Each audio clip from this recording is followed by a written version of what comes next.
Now the first example that we're going to look at for dictionaries is the function mostFrequent. So let me remove the code so that we can actually talk about how to write it.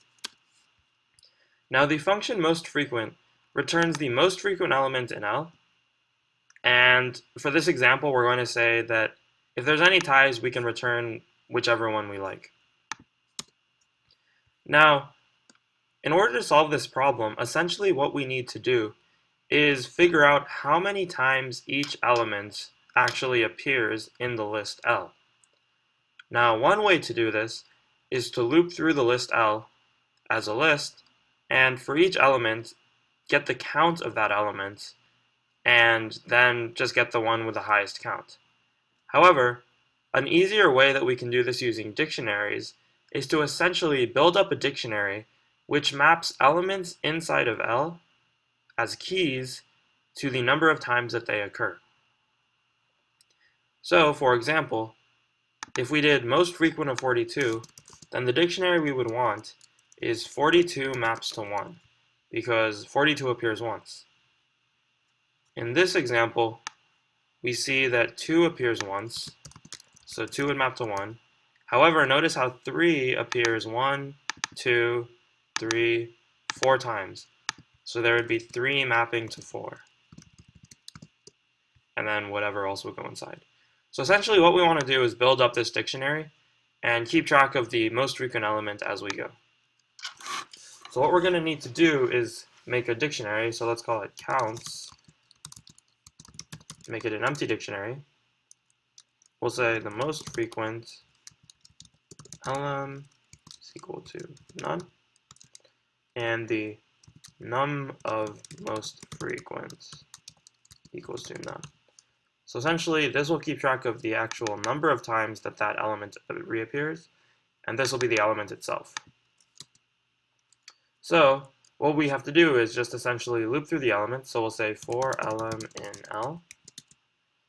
Now, we basically want to increment the value in counts by 1, right? We want to say counts of lm plus equals 1. However, if we did this line of code, it would crash because the first time we're looking at an element, it doesn't already appear in the dictionary. And so if we try to do plus equals, it'll be adding 1 to nothing, which isn't there yet. And so it would complain because the element isn't there.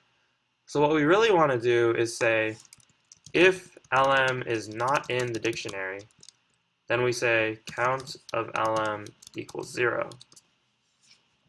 Thus, if it's not there, we initialize it to 0, and then we add 1 to it. Now it turns out that an easier way to do this is using the .get method. So what I could do is say counts of lm is equal to counts.get of lm. And then what you say is that if it's not in the dictionary, take this value, which is 0. So essentially, if lm is not there already, it'll return 0. Otherwise, it'll return the value at lm. Then we just add 1 to that. So if it wasn't there, it would return 1. If it was there, it would be 1 plus that. And so the value of counts would be updated. So we can do that. Now all we have to do is say, if the most frequent. Essentially, now we just have to write the algorithm for getting the max, because now we have a dictionary containing the counts of every element in the list. So if we haven't seen an element yet, or counts of lm is larger than the number of most frequent that we've already seen,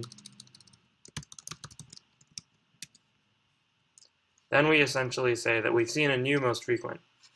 So the most frequent element is equal to lm, and the num of most frequent is equal to counts of lm.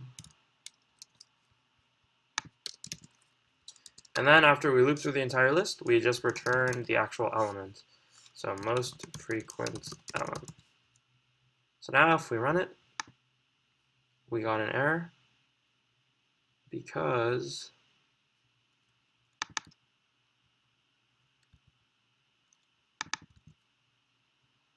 I misspelled my variables, obviously. So now if we run it, it says it passed. Awesome. So now, this was just a quick example showing you how you could implement this function mostFrequent using dictionaries.